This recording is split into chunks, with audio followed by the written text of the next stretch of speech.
நமசிவாய வாழ்க. தென்னாடுடைய சிவனே போற்றி, எந்நாட்டவர்க்கும் இறைவா போற்றி போற்றி. திருச்சிற்றம்பலம்.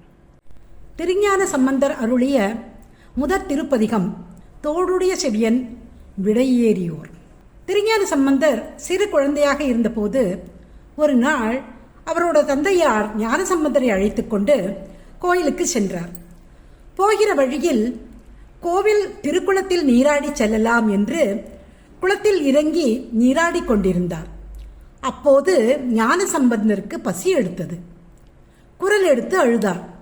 அப்போது ஞான சம்பந்தரை கண்ட பார்வதி சிவனோடு தோன்றி தன் திருமலை பாலை ஞான சம்பந்தருக்கு தந்து அவரின் பசியை போக்கினார்.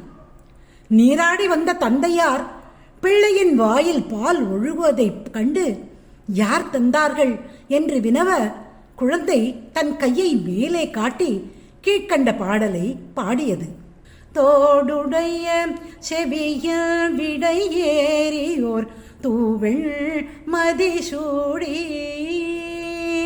காடுடைய சுடலை பொடி பூசியன் உள்ளம் கவர்கள்வன், ஏடுடைய மலரான் முனை நாட்பணிந்தேத்த அருள் செய்த, பேடுடைய பிரமாபுரமேவிய பெம்மான் இவனன்றே.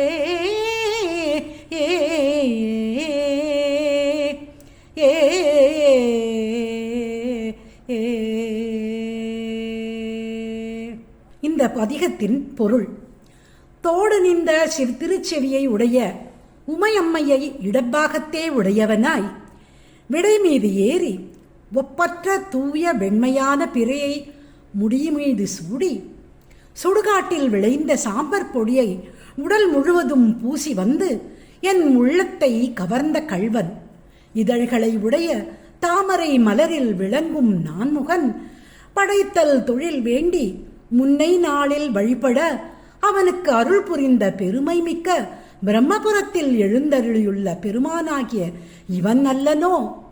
நமசிவாய வாழ்க. தென்னாடுடைய சிவனே போற்றி, எந்நாட்டவர்க்கும் இறைவா போற்றி போற்றி. திருச்சிற்றம்பலம்.